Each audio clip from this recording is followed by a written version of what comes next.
Ok, fíjense algo, hermano, antes de comenzar, voy a hacer una pequeña introducción de lo que es la carta del apóstol Pablo a los romanos. Yo, como les decía ahora temprano, si alguien había leído o tenía algún conocimiento de la carta del apóstol Pablo, bueno, es bueno para que podamos entender todo el desarrollo a lo largo de las demás predicaciones. Fíjense algo, ¿cuándo fue redactada la carta del apóstol Pablo? Aproximadamente del año 50 al 56 después de Cristo. Esta es más o menos una fecha aproximada, ¿okay? ¿Quién es el autor? Bueno, todos sabemos que es el Espíritu Santo a través de Pablo. No es Pablo realmente, es el Espíritu Santo a través de Pablo, ¿ok? ¿Y quién es Pablo? Pablo, bueno, tienen la biografía de Pablo en Hechos capítulo 7 del versículo 58 en adelante. Tienen la biografía de Pablo. ¿Se acuerdan de Saulo de Tarso? Saulo, ¿por qué me persigue? Le dice el Señor Jesucristo. Esa es la biografía de Pablo, ahí la pueden revisar, ¿ok? ¿A quién se dirige? A los romanos. Titularmente en el griego, incluso en varios códices, se tiene el nombre a los romanos en el comienzo de la epístola. ¿Amén? Entonces, ¿quiénes eran los romanos? ¿Quiénes eran los romanos? Ok, eran amigables, eran amigos, eran el enemigo, ¿quiénes eran los romanos? ¿Qué idea tenemos nosotros de los romanos? Bueno, hay unos datos importantes con respecto a los romanos. Porque primero, quien comenzó la persecución de cuando Cristo iba a nacer, ¿se acuerdan? Herodes, que empezó a perseguir a los niños. Bueno, Herodes fue designado ahí por el gobierno romano. Y es interesante que parece que, bueno, estudiando la historia, Herodes ni siquiera era judío. Era de las naciones de Edom. ¿Se acuerdan los edomitas? En ese sentido no era judío por ascendencia, ¿ok? Pero fue designado por Roma. Ustedes tienen todo el tema de la persecución también en Apocalipsis 12:3-6, que el dragón se puso delante de la mujer que estaba encinta, que iba a dar a luz y que para devorar al niño. Obviamente el Señor Jesucristo era el que iba a nacer. Otra cosa, Roma fue el brazo político y militar involucrado en la crucifixión del Señor Jesucristo. La crucifixión, ¿eso era un rito de quién? De los romanos. Ellos eran los que practicaban esa forma de tortura. ¿Bajo qué imperio murió el Señor Jesucristo? ¿En qué imperio? ¿En qué contexto? En el del imperio romano, ¿ok? Entonces eso nos puede dar algunas cosas. Hay un momento donde Roma todavía no muestra, como por así decirlo, sus garras, su forma de ser, y eso es en Hechos capítulo 28, ya terminando. Lucas, cuando escribe, dice que Pablo llegó a Roma. Recuerden que iba a ser juzgado por César, por la casa de César. Él apeló a César. Entonces él estaba en Roma y predicaba libremente la palabra, y ahí tenía una contienda con los judíos de la sinagoga. Pero bueno, ese es en el contexto no hostil, ¿verdad?, de Roma, que podemos verlo en Hechos 28 y 16. Pero fíjense algo, Roma era intolerante no solamente con los cristianos, sino también con los judíos. Sí había antisemitismo, y de hecho ustedes pueden ver en la historia cuando se habla de Priscila y Aquila, no sé si se recuerdan en Hechos, ellos estaban saliendo de Roma porque Claudio dio un edicto antisemítico de que desalojaran la ciudad los judíos. Entonces, aparte de que no toleraban a los cristianos, tampoco toleraban a los judíos. Y otra cosa, ellos mataron a Pablo. Roma, verdaderamente el gobierno romano fue quien ejecutó a Pablo y a otros apóstoles, ¿ok? Declararon a los cristianos enemigos de la raza humana. Imagínense esto. A los cristianos se les negó el derecho de defensa, llevándolo al extremo de decir de que no tenían derecho a existir. Los cristianos no tenían derecho a existir. ¿Okay? Entonces, ya por aquí podemos saber si eran amigos o no eran amigos los romanos, en el contexto de la carta que Pablo escribe. Pero es interesante, hermanos, que a pesar de que Roma y el gobierno romano, el imperio romano, fue de esta manera tan perseguidor del Señor Jesucristo, de la iglesia, el mismo Dios permite en su soberanía que el apóstol Pablo les dedica una carta completa a ellos. Y fíjense que esta carta, o sea, fíjense la muestra del amor de Dios. Y uno de los capítulos de la carta, que es el capítulo 5, versículo 20, que dice: pero la ley se introdujo para que el pecado abundase, mas cuando el pecado abundó, sobreabundó la gracia. Entonces fíjense el amor de Dios, que a pesar de que a partir, recuérdense que la carta se escribió más tardar el año 56. Fíjense el amor de Dios, que en el 64, en el año 64 iba a estallar la primera persecución romana contra los cristianos. Y Dios ya en el 56 dirige estas palabras a esta ciudad, de que así como el pecado no sobreabundó la gracia. ¿Okay? Entonces, ¿qué se puede decir de esto? Esto es una introducción, hermano. Se puede decir dos cosas, pero primero, fíjense algo. El carácter de la carta del apóstol Pablo, uno de los caracteres que tiene el carácter teológico, es que si ustedes reunieran aquí, no sé, 100 teólogos, 100 predicadores que conozcan de la carta del apóstol Pablo, y se pueden poner aquí a debatir y a hablar, no se van a poner de acuerdo en nada, ninguno, porque cada quien va a tener su perspectiva. Pero hay algo en que todos van a coincidir. Hay algo en donde 100 teólogos pueden coincidir de la carta del apóstol Pablo a los romanos. Y es en el hecho de que lo que estaba haciendo el apóstol Pablo era totalmente diferente y radical a lo que nosotros leemos en los 44 libros anteriores de la Escritura. Hay algo que Pablo está haciendo en Romanos que no se ve en los evangelios, que no se ve incluso en el libro de los Hechos tanto como aquí. Y esto es muy importante que nosotros lo mencionemos. Primero que nada, el lenguaje que utiliza. Ustedes ven las películas esas donde los soldados se lanzan de las avionetas y se tiran con sus paracaídas y llegan de pronto así a una selva y bueno, y tienen que ver, ¿verdad? Bueno, así mismo pasa con el cristiano, con el creyente, después de ver los 44 libros anteriores y después de ir, cuando llega a Romanos, es como otro mundo, es como otro planeta, es como un terreno nuevo, hay un nuevo lenguaje, hay una nueva idiomática.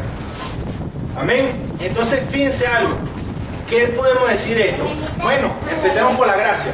Cuando nosotros hablamos de la gracia, ustedes recuerdan que dice la palabra que Noé halló gracia en los ojos de Dios. ¿Recuerdan en Génesis?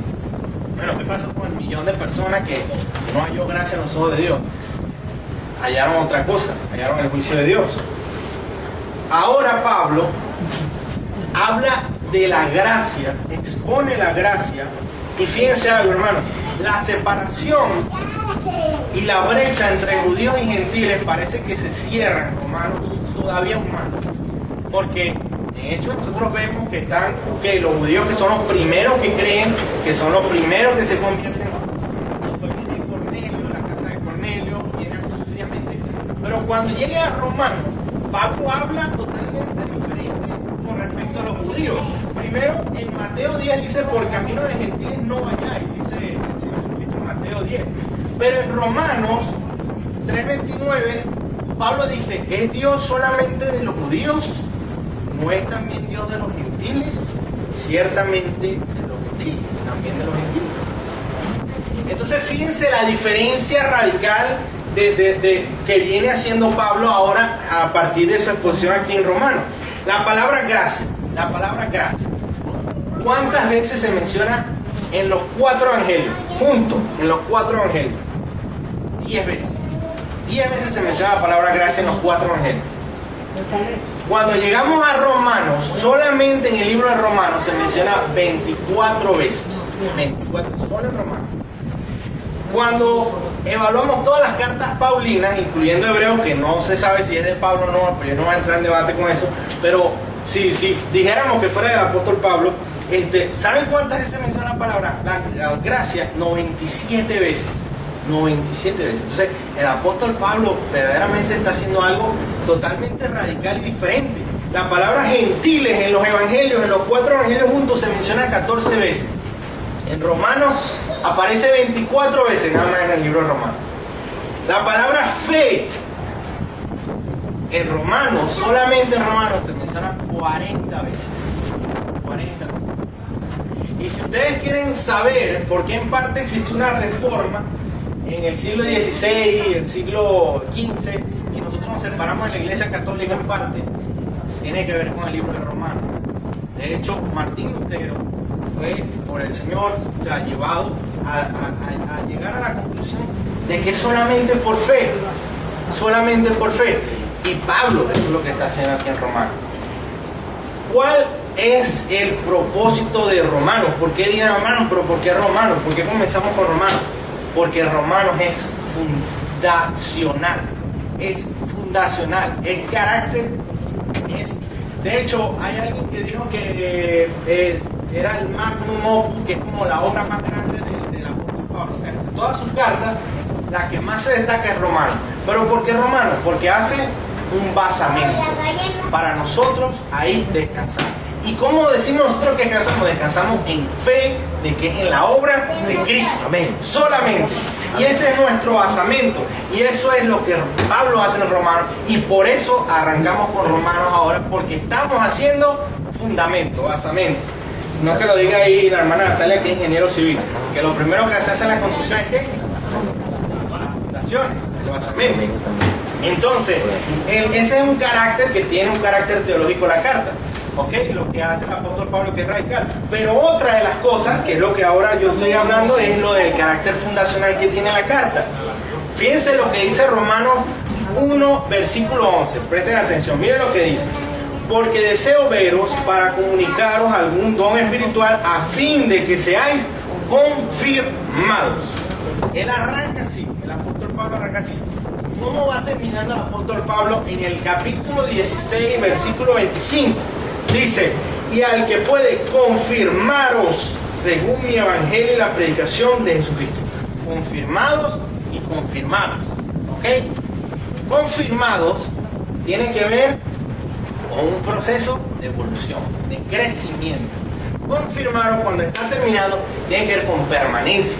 Ya el basamento se echó y eso quedó fundamentado ahí, ahora sí podemos construir. Es un estado de permanencia. Y Pablo lo que está haciendo acá es diciendo, ustedes voy a ir confirmando hasta que Cristo los confirme, con confirmar, que es la permanencia. Pregunta, la diferencia es confirmar y confirmado.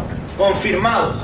En el término, porque claro, yendo al vocablo inglés, no al vocablo griego.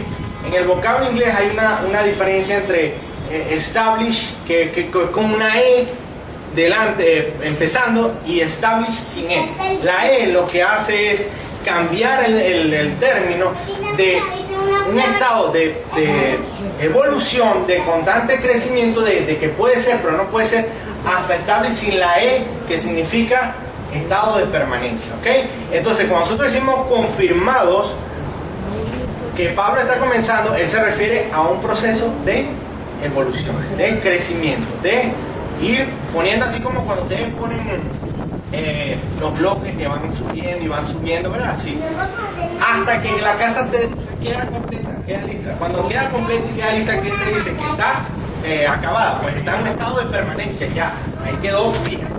Esa es la diferencia cuando Pablo termina hablando en este sentido en el capítulo 16. Entonces, ¿qué es lo importante de esto, hermano?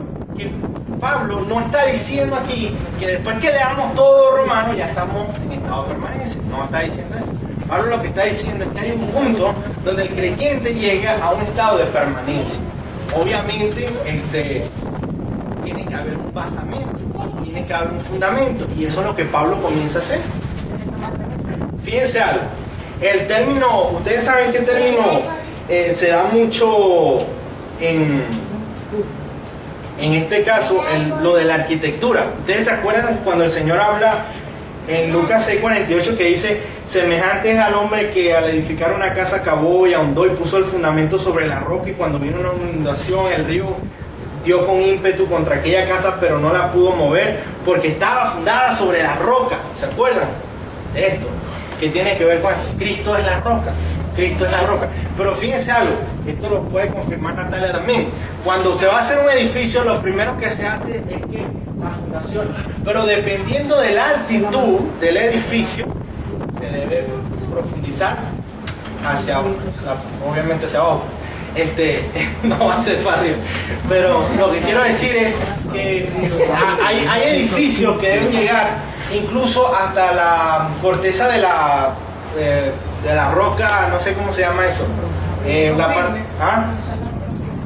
roca firme, bueno, imagínate, y anclarse allí y hay edificios que pueden tener hasta 1 millón de metros cúbicos de cemento. Los edificios esos, los que llaman rascacielos, deben tener ese basamento para que se sostengan, ¿ok? Entonces, Cristo es el fundamento, la roca donde nosotros estamos apoyados. Y Pablo empieza a mostrar eso, comenzando nada más por la sencilla palabra fe, que es solamente por fe en Él. Amén. Amén. Entonces, fíjense lo que dice 1 Corintios 3:9. Porque nosotros somos colaboradores de Dios y vosotros sois labranza de Dios, edificio de Dios. Esto está en 1 Corintios 3:9. Importante, hermano. Efesios 4:14. Para que ya no sean niños fluctuantes llevados por doquiera de todo viento de doctrina, por estratagema de hombres que para engañar emplean con astucia las artimañas del error, para una permanencia, para no ser arrastrados, para estar firmes. ¿Ustedes saben qué le decía el apóstol Pablo a los Corintios? Cuando los exhorta en el capítulo 3, versículo 1, le dice: tenemos que empezar de nuevo con ustedes. Prácticamente lo han hecho todo al revés. Dice, como a carnales, como a niños en Cristo. Tengo que hablarles ahora, le dice Pablo ahí. ¿Por qué? Porque estaban fundamentando de una manera errada. Tenían que destruir otra vez el edificio para comenzar de nuevo. ¿Qué se hace cuando hay una construcción que tiene las bases mal edificadas? ¿Ustedes se creen que se puede reparar eso? No. Entonces se tienen que destruir otra vez, empezar desde cero. No hay otra forma. Obviamente, si tienen cómo, lo pueden hacer. Entonces Pablo le está diciendo a los corintios: ustedes están labrando en filosofías humanas, en doctrina, en filosofía, en humanismo. Tengo que empezar. Es mal. Pablo le dice, ¿qué le dice Pablo a ellos? Dice, bueno, destruyan ustedes y comiencen de nuevo, porque Dios lo va a destruir. De hecho, eso es lo que dice porque el que construyó con heno y hojarasca por el fuego será probado, ¿no? Dice la palabra. Va a ser probado. Es más, ¿por qué no esperen a que llegue el Señor y destruyanlo de una vez? Ustedes ya y comiencen de nuevo. Eso es lo que le dice Pablo a los corintios. Y también se lo dice a los gálatas. ¿Qué le dice? Bueno, debemos haber trabajado en vano, dice Pablo, con ustedes, con los gálatas. ¿Quién nos movió del evangelio de la gracia en Cristo a uno diferente? Comenzando por el Espíritu, no vamos a terminar por la carne, dice el apóstol Pablo. Se quieren volver a esclavizar. Están otra vez haciéndolo mal. Ese fundamento. Nosotros todos, hermanos, estamos edificando una casa espiritual, cada uno de nosotros. Y es importante que tengamos en cuenta esto. ¿Por qué? Porque ¿por qué estudiamos nosotros las Escrituras? ¿Para qué las estudiamos? Muchos van a decir, bueno, para conocer a Dios. Otro de pronto dice, bueno, para ser mejor esposo. Y otro dice, bueno, para ser un mejor padre. Y otro de pronto dice, bueno, para ser un mejor hijo. Para ser un mejor esto, aquello. Pero realmente nosotros debemos estudiar las Escrituras. Y esas son cosas buenas, eso no tiene nada de malo. Pero nosotros debemos estudiar las Escrituras porque debemos prepararnos para la eternidad. Amén. Debemos estar siendo preparados a la eternidad, porque allá que vamos, allá donde está nuestro hogar. Amén. Allá está mi hogar. Amén. Ese es nuestro hogar. Entonces, como nosotros nos estamos preparando para la eternidad, nosotros estamos labrando en este edificio, en esta casa espiritual que Dios está haciendo con nosotros. Y Pablo lo que nos quiere decir es, bueno, todo esto tiene un proceso, una evolución. Obviamente tú no eres igual a cuando tú hace años entregaste tu vida a Cristo y comenzaste a caminar en fe y Dios hizo una obra en tu corazón. ¿Sabes que no? Cuando comenzaste tenías muchas cosas que no entendías, que no sabías, y que Dios ha ido tratando contigo, y porque Dios ha sido paciente con todos nosotros, ha ido tratando. Y hemos ido cambiando, hemos ido creciendo. ¿Ok? Entonces, esta es la imagen que Pablo nos quiere dar, que no es que cuando terminemos ya llegamos a Filemón, la última carta del apóstol Pablo, y yo estoy en estado de permanencia. No. Pero nosotros vemos a través de la Escritura que cada vez más algo más va a ir añadiéndose y Dios va a ir moldeando más y no va haciendo la imagen de Cristo. Amén. Entonces, esto es la introducción, ¿verdad? De lo que es la carta del apóstol Pablo a los Romanos. Ahora vamos a comenzar desarrollando el capítulo 1. Fíjense algo, Romanos 1:18 dice la palabra de Dios: porque la ira de Dios se revela desde el cielo contra toda impiedad e injusticia de los hombres que detienen con injusticia la verdad. Ok, este pasaje es muy famoso porque no me avergüenzo del evangelio, porque es poder de Dios. Que todos a lo mejor la mayoría se lo saben de memoria. Y lo dicen cuando alguien le pregunta, pero tú eres cristiano, pero tú eres evangélico. Sí, no me avergüenzo del evangelio porque es poder de Dios. Es lo primero que dicen, ¿no? Quiero aclarar algo. En ese contexto, Pablo comienza a hablar de la ira de Dios. No está hablando de que seas cristiano o no seas cristiano. ¿Ok? Obviamente, nosotros podemos usar ese pasaje de la Escritura y lo podemos aplicar. Sí, no me avergüenzo del evangelio, yo no me avergüenzo de que soy cristiano. No, pero Pablo lo está utilizando. ¿Saben por qué? Porque Pablo no se avergonzaba de lo que iba a decir a continuación. Y es en el versículo 18. ¿Qué es lo que Pablo dice? Porque la ira de Dios se revela desde el cielo contra toda impiedad. No se avergüenza de decir esto. No es que si era cristiano o no era cristiano, no es que eso está mal, sino que quiero decir, él comienza hablando de la ira de Dios. ¿Y saben por qué? Porque Roma era perversa. Roma, ¿qué cosas se hacían en Roma? En los templos se practicaban orgías, un montón de cosas ahí sexuales y todo esto. Y de hecho él agarra todo el capítulo 1 para exponer el pecado y decirle: la ira de Dios se ha revelado. Y esto es parte de lo que vamos a hablar hoy. Romanos capítulo 1, título del sermón, o bueno, de la enseñanza: la ira de Dios. ¿Ok? La ira de Dios. Porque la ira de Dios se revela desde el cielo contra toda impiedad e injusticia de los hombres que detienen con injusticia la verdad. Fíjense algo. Hace un tiempo escribió un filósofo un artículo en un periódico en Estados Unidos, donde él llamaba a todos los cineastas, a todos los escritores, a todas las personas que trabajaban en el entretenimiento, en la música, a elaborar, fíjense esto, una mentira novedosa y noble. Una mentira novedosa y noble. Que el mundo desesperadamente necesitaba una mentira novedosa y noble. ¿Por qué razón? Pues porque él explicaba que ya habían liberado a la generación, los niños, estas generaciones ya presentes, los habían liberado de lo sobrenatural, de lo espiritual, del temor a lo espiritual y a lo sobrenatural. Y como no hay temor a lo sobrenatural y a lo espiritual, no hay una referencia de la moral en Cristo, en Dios. ¿Y saben qué dice el mundo? Relativismo. Bueno, lo que para ti puede ser verdad, para mí quizás no lo es. Yo hago así me parece a mí. Y bueno, eso será tu verdad, pero esto no es mi verdad.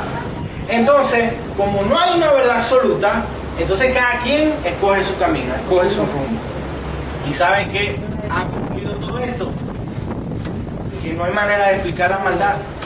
No hay manera. ¿Por qué entonces existe la maldad? Ustedes sabían que la mayoría de escritores actualmente, el tema que más popular es el misterio de la maldad. El misterio de la maldad. Y no necesariamente son cristianos, son autores seculares. Hay hasta ateos que escriben el misterio de la maldad. ¿Por qué? Porque sencillamente han expulsado la verdad absoluta, que dice que esto, lo que dice el Señor aquí, es la verdad. Y ya la han cambiado por otra cosa. Entonces, ¿qué se puede decir con respecto a esto? Dios se ha manifestado. Este es el primer punto. Dice Romanos 1:19, después que leemos el 18, porque lo que de Dios se conoce les es manifiesto, pues Dios se lo manifestó. Porque las cosas invisibles de Él, su eterno poder y deidad, se hacen claramente visibles desde la creación del mundo, siendo entendidas por medio de las cosas hechas, de modo que no tienen excusa. pues habiendo conocido a Dios, no le glorificaron, no le glorificaron como a Dios ni le dieron gracias, sino que se envanecieron en su razonamiento y su necio corazón fue entenebrecido. Fíjense algo. Dios a través de la creación se ha dado a conocer, ¿sí o no? Sí se ha dado a conocer. Fíjense algo. Si nosotros nos hacemos la pregunta, ¿cuándo fue la última vez que el hombre dio un gran paso en la recuperación de las especies animales que ya se extinguieron? ¿Cuándo fue que recuperaron las especies animales? Y que no me vean a mí con Jurassic Park y que sacaron el ADN y hicieron dinosaurios, porque eso es ficción. ¿Okay? Es realidad. Todas las especies animales que se han extinguido, y el hombre ha dado una respuesta a eso. El hombre las ha traído de vuelta, ¿no? ¿O qué pasa con la recuperación de los bosques talados y los ríos que ya, o lagos que ya están secos por causa del calentamiento global? ¿O qué? ¿Cuándo fue la última vez que el hombre dio un paso significativo en la erradicación de la pobreza y la mortalidad infantil? Lo que está hablando la hermana Hilda, lo que estamos orando. ¿La humanidad acaso ya ganó la batalla contra el hambre a nivel mundial y la desigualdad, sobre todo en los niños? ¿Cuándo fue el momento en el cual el hombre ha podido equilibrar el orden de las estaciones y los cambios climáticos? Ustedes saben que nosotros estamos pasando por una sequía, ¿verdad? Una sequía. El hombre puede revertir eso, puede traer lluvia. El hombre puede. Hay un orden. Nosotros vemos que las nubes vienen, descargan la lluvia, la evaporación vuelve, se va, y las corrientes de los vientos la llevan al otro lado del mundo. El hombre no puede controlar eso. ¿Quién estableció ese orden allí? El Señor, nadie más. Entonces, ¿quién puede dar una respuesta y puede decir que no ha conocido a Dios? ¿Quién puede decir que no ha visto a Dios? Pablo lo está diciendo. Se hace visible por medio de las cosas hechas, porque no tienes excusa. Después adelante dice, ¿cómo se explica eso? El hombre no tiene excusa. Fíjense algo. Dios es eterno y Dios siempre ha estado. ¿Ok? Nosotros tenemos un origen. Se conoce como el día del cumpleaños. El día del cumpleaños, que será mi cumpleaños. Ese fue el día que vine a este mundo y bueno, Dios no, Dios eternamente. Entonces, si ustedes llegan a un lugar y hay una reunión de personas, ¿qué es lo más lógico cuando ustedes llegan a un sitio donde ya hay unas personas reunidas? Que ustedes se presenten, se introduzcan, saluden, mira, aquí estoy yo. Ven, ustedes no llegan y esperan que todo el mundo venga y te salude a ti. Ustedes llegan y saludan, ¿verdad? De la misma manera, muchos ateos, muchas personas, muchos filósofos piensan que no, que ellos llegan pero el universo está vacío, no hay nada allí, Dios no está, Dios no reina, y es como que bueno, Dios se le tiene que mostrar y aparecer y decir, mira, yo soy Dios y aquí me revelo. No, errado. Nosotros llegamos acá, pero Dios ya había creado este universo. Si no, bueno, vayan y háganle, ¿cómo se llama? La prueba de carbono a las piedras, a ver cuántos años pueden, miles de años pueden tener unas piedras en un sitio. Y ustedes apenas vienen llegando ahorita. Entonces, ¿cómo dice? Podemos decir que no. Ahora, yo quiero aclarar algo.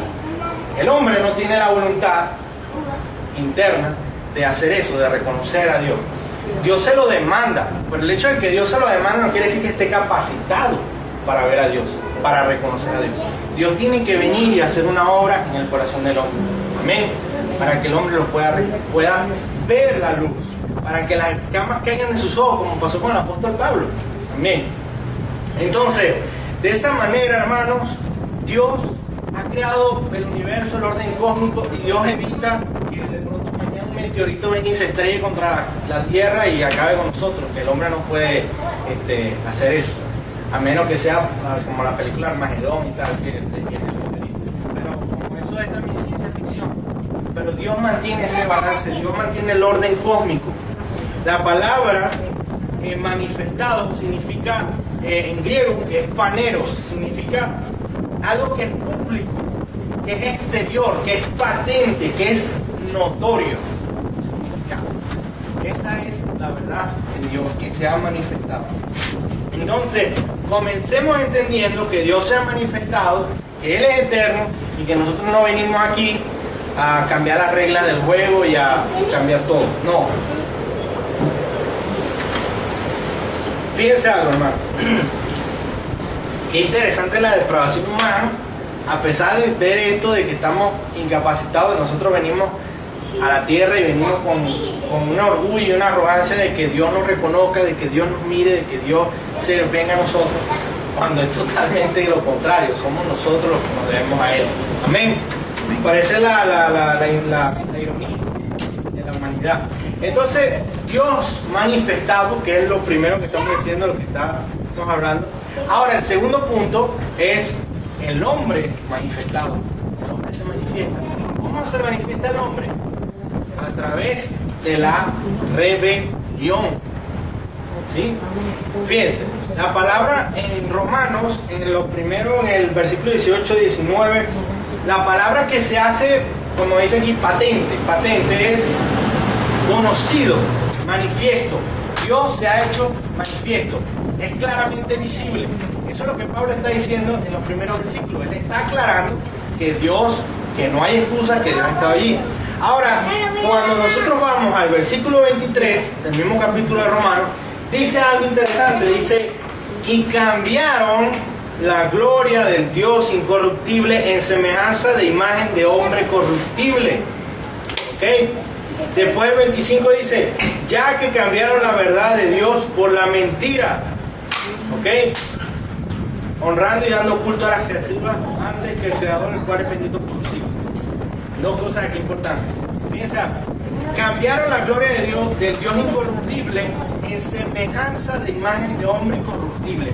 Pablo empieza diciendo que el hombre ha formado o ha esculpido para sí mismo una imagen que es primero de hombre, de uno mismo. Es decir, el ser humano se tiene a sí mismo como su propio Dios. No sé si entienden la idea. Se hace a sí mismo su propio Dios. ¿En qué sentido? No, después dice de aves, cuadrúpedos, porque se refiere a la idolatría. Pero primero aclara que lo primero que ha hecho el hombre es cambiar la imagen de Dios por la imagen del hombre, de sí mismo. Entonces, cuando el hombre se hace Dios, entonces puede cambiar las reglas del juego y decir, bueno, hay que adorar el toro, que es Baal y todo lo demás, porque ya se cambió primeramente. ¿Ok? Entonces, después dice, cambiaron la verdad de Dios por la mentira. ¿Qué dice Génesis? Vayamos a Génesis 2.16. Génesis 2.16. Dice, miren cómo se manifiesta el hombre.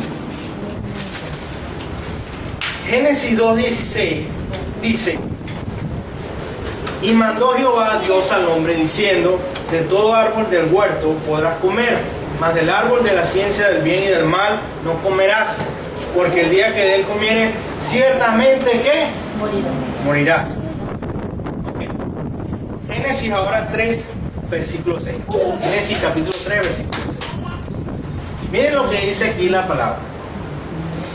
Y vio la mujer que el árbol era bueno para comer y que era agradable a los ojos, y árbol codiciable para alcanzar la sabiduría. Y tomó de su fruto y comió, y dio también a su marido, el cual comió así como ella. ¿Ok? Ahora, fíjense, cuando Dios le dice, cuando con los niños, cuando ustedes tienen un niño, ustedes le dicen, hijo, no te acerques a esa toma corriente. ¿Ah? Ahí se toma corriente. Ajá, porque te vas a pegar un buen correntazo y el niño no hace caso. Después tienen que salir con la colita y todo lo demás, no ir al médico y todo esto. Pero, ¿qué le dicen ustedes a él? ¿Ustedes le están diciendo la verdad o ustedes le están diciendo la mentira? Ustedes le dicen la verdad, ustedes le dicen, te vas a electrocutar. ¿Qué es lo que hace el Señor cuando le dice a Adán que no debe comer del árbol? Él le dice una verdad, morirá. No solamente eso, implícitamente el Señor le dice, confía en mí, créeme, hasta aquí puedes llegar, este es tu límite. Así como ustedes le dicen a los niños, hasta aquí. después saco la correcta. Pero Dios le delimita. Ustedes saben qué hace el Señor ahí. Define la realidad. Define lo que es mal. Define lo que va a ser o va a concluir en muerte espiritual. Ustedes saben qué hace el hombre. Cambia la realidad. Y decide decirle a Dios mentiroso y seguir la mentira del diablo. Cuando el hombre agarra y le hace caso a la serpiente, sencillamente desechó la verdad. No le importó la verdad que Dios le dijo. Y definió la realidad. Y aunque Dios le dijo que él iba a morir, no, él no se vio que iba a morir. Él decidió hacerlo. Y en contra. Cambia la realidad. Define la realidad de lo que Dios dice. Y eso es lo que hace el hombre. El hombre define las realidades, las cambia. Por eso es que vemos esta ola de relativismo actualmente. Vemos esta ola de que, bueno, lo que tú hagas para ti puede ser verdad, para mí no. Porque no hay una realidad definida. Moral y éticamente está aquí. Pero el hombre ha decidido seguir su propia corriente, seguir su propio corazón. Entonces, ¿saben qué podemos ver nosotros? Que una de las formas donde se puede ver cómo la realidad la cambian las generaciones es mediante el lenguaje, el idioma, la idiomática. ¿Por qué actualmente existe el término de homofóbico? ¿Por qué se incluyó el término homofóbico? Eso no existía en el vocabulario. ¿O por qué se incluye en este lenguaje actual el término proelección? Proelección. La mujer puede decidir qué hacer, si abortar o no abortar. Proelección. Entonces, el hombre empieza a jugar el juego de la serpiente y empieza a cambiar y a definir la realidad, y a cambiar la moral, y a cambiar la ética. Y después, cuando sueltan a sus hijos del miedo a lo sobrenatural y a lo espiritual, y no entienden la maldad, no la pueden entender, entonces quieren una novedosa mentira, una novedosa, noble mentira para creer que los libere. Dejaron la palabra y ahora andan por el camino del corazón entenebrecido. Y nada tiene sentido para ellos. Nada. Entonces, nosotros vemos en estos días, la hermana Natalia me estaba diciendo de una noticia era una niña, sí, aquí, el sábado, que la habían violado, ¿verdad? Los padres. La violaron la niña. No se sabe cuántas veces. Y la golpearon hasta que la mataron. En el cráneo fue que le hicieron, fracturaron el cráneo. Eso es aquí. Eso fue el sábado, creo que fue el viernes. ¿Dónde fue? En el sector universitario. ¿De 13? Ajá. Ya murió. Ajá. Entonces, por ahí van a empezar a salir los recortes de periódico. ¿Qué está pasando? ¿Qué es esto? Y que la maldad, y que no entendemos, y cómo es posible. Claro que es posible, ¿sí? No tenemos una referencia de lo que es verdadero, lo que es real, de lo que es correcto moralmente. No. ¿Para qué van a tratar de explicar? Ellos quieren darle la vuelta al asunto, quieren tratar de dar a entender, pero no pueden. No pueden porque no tienen nada con qué trabajar. Solamente tienen el corazón de ellos. Y el corazón es engañoso. Entonces, en el tercer punto, cuando vemos que no solamente Dios se ha manifestado, sino que el hombre se ha manifestado en su rebelión contra Dios, hay algo que se manifiesta. Tercer punto, la ira de Dios, la ira manifestada. Fíjense algo, la palabra, después que nosotros vemos que dice el versículo 23, cambiaron la gloria de Dios, y después dice cambiaron la verdad. Entonces, continúa diciendo Romanos versículo 24. Fíjense algo, presten atención a esto. Con lo cual también Dios los entregó a la inmundicia. El 26, Dios los entregó a pasiones vergonzosas. Versículo 28, Dios los entregó a una mente reprobada. 3 veces los entregó. Fíjense algo. En pocas palabras lo abandonó. Los entregó, que es paradidomi en el griego. Y eso significa ceder. Y fíjense algo, significa ceder, encarcelar, exponer, preso. Preso. Ustedes saben lo que decía Pablo de que el que comete pecados se hace esclavo del pecado, bueno, esclavos, son esclavos. ¿Y saben qué es lo que pasa? Que nosotros decimos, mira que fulanito anda así en estos caminos, que Dios va a traer condenación, injusticia y todo lo demás porque está haciendo las cosas así. No, ya está. Ya Dios los entregó. Ya están bajo la ira de Dios. Y ahí se manifiesta. Se manifiesta realmente la ira de Dios. Primer grado, Dios los entrega a sus propios corazones. Eso lo vemos en el 24, porque Dios los entregó a la inmundicia en las concupiscencias de sus corazones. ¿Saben lo que decía? Creo que el hermano Ángel compartió hace tiempo en la predicación del Cristo del Cordero Perfecto. Lo que es la gracia común. Que la gracia común es lo que impide que nosotros seamos de pronto como ese hombre que mató a esa niña. O como Hitler. O como quien sea. La gracia de Dios es lo que nos retrae a nosotros el corazón de ser tan malo como eso. Porque no es por nosotros, no es por nuestros méritos, es porque Dios tiene misericordia. ¿Qué pasa? Aquí Dios los entrega a sus corazones y ya no hay un profeta, no hay una persona que los retraiga, que les indique, que les hable, que les dé una exhortación. No, que ellos agarran una autopista a 200. Ahí no hay alcabalas, no hay luces de emergencia, no hay señales de advertencia, no hay nada. Eso es directo. En el corazón. Directo. Segundo grado, Dios los entrega a unas pasiones que aún ahora ellos van a 200, pero ellos agarran y arrastran a todos los que puedan con ellos. Porque dice que hasta las mujeres cambiaron el uso natural, se fueron detrás de ellos, los arrastran. ¿Y qué pasa? Que ahora no es que ellos, van directo al infierno, no, ahora ellos son instrumentos de Satanás para llevarse a otros con ellos al infierno también. Son instrumentos del enemigo para arrastrar a las masas. Así como los predicadores de la prosperidad. Y tercero, en el tercer grado, Dios los entrega a una mente reprobada. ¿Saben cómo es una mente reprobada?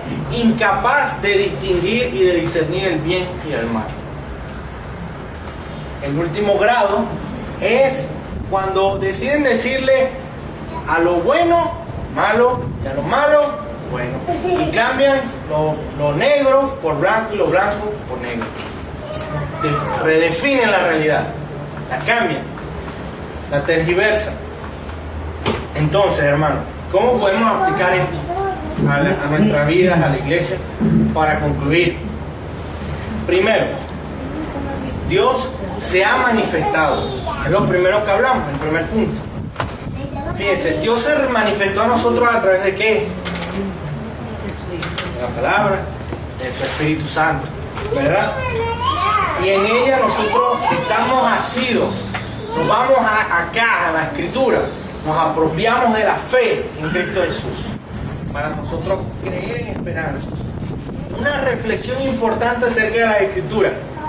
Hay una anécdota que yo quisiera comentar, la compartió Rabbi Zacarías, y tiene que ver en la segunda Guerra Mundial, ¿okay? Cuando Alemania y todo esto, había una región que creo que se llama Sardegna, algo así, en Italia, donde ¿cómo? Cerdeña, ok, estaban apostadas ahí unas tropas, ¿verdad? Y necesitaban que se movieran, los alemanes tenían esas tropas y los aliados necesitaban que esas tropas se movieran de Cerdeña para ellos entrar por el Mediterráneo hacia Alemania, ¿ok? Entonces no hallaban qué hacer. A la final a un general, a un coronel, se le ocurrió la idea de lanzar un cuerpo, ¿ok? Un cuerpo muerto, y que la corriente lo llevara hasta las costas de Cerdeña, y que allí los alemanes pudieran encontrar información de que ellos iban a invadirlos por la retaguardia y movieran sus tropas. Obviamente tenían que encontrar una persona que hubiese fallecido de neumonía, algo así, como para simular que el agua entró y tragó mucha agua y por eso terminó ahogándose y todo lo demás. Y bueno, y pusieron unas notas como de una novia, cuando se iban a casar, un montón de cosas, como para hacerlo lo más real posible. Y a la final incluyeron unas notas como en una especie de transcripción así criptográfica, que es como en código, diciendo que ellos iban a ir por la retaguardia y que iban a verse allá y iban a atacar. Entonces, ¿qué pasó? Bueno, lanzaron al hombre, la corriente lo arrastró, llegó hasta Cerdeña, los alemanes lo encontraron y empezaron a pensar, bueno, estaban que sí, que no. A la final encontraron la nota de la novia, de las cartas que se escribían, que eran falsas, todo era falso. El hombre nunca existió, le pusieron un nombre falso también, todo era falso. Y los alemanes creyeron esa mentira y movieron las tropas. Y ellos pudieron entrar por el Mediterráneo y pudieron ganar la guerra. ¿Ok? Ahora, ¿qué tiene que ver eso? Fíjense, hermano, el enemigo ha hecho en los últimos tiempos, sobre todo, que la iglesia se mueva sus defensas y su fortaleza de aquí a otros lugares, a pelear batallas interminables que no tienen sentido, cuando deberíamos estar aquí. Entonces, si nosotros vamos a caminar y vamos a decir que esta es la palabra de Dios y que por medio de fe y por medio de esta escritura nosotros tenemos vida eterna, más vale que nosotros les expliquemos a los muchachos, a los jóvenes allá afuera del día por qué es la palabra de Dios y por qué ella es verdadera y por qué hay que hacer caso a esta escritura. ¿Será que las iglesias disponen tiempo para apologética de la Biblia? ¿Será que ellos van a las universidades y le dicen a los que están estudiando en las universidades, gente de letras, por qué está la palabra de Dios? Porque después los muchachos allá andan confundidos y empiezan a escribir filosofía, empiezan a escribir y salen todas estas historias de la maldad, no se entiende el misterio de la maldad. ¿Por qué? Porque no hay quien les enseñe por qué esta es la verdad y por qué es la vida. A través de ella podemos ir al Señor Jesús.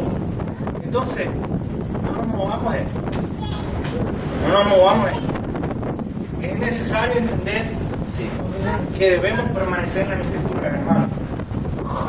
Hace mucho tiempo la hermana Merle, ella hizo unas enseñanzas sobre la apologética. Y es importante que nosotros aprendamos a defender las Escrituras ante quienes nos demanden razón de la fe, que dice Pedro, ¿correcto? Primera de Pedro, preparados para presentar defensa. Porque no le vamos a decir, bueno, porque sí, porque vi una luz y esa luz me iluminó y por eso es que... No, presenta defensa de la Escritura. Como Pablo lo hacía, como lo hizo también Pedro, como lo hizo Santiago, como lo hicieron todos los apóstoles. Segundo,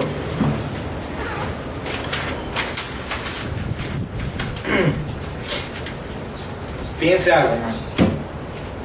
Cuando nosotros hablamos en el segundo punto de que el hombre se manifestaba, de que la ira, de que el hombre se manifiesta cambiando, torciendo la verdad, cambiando la realidad.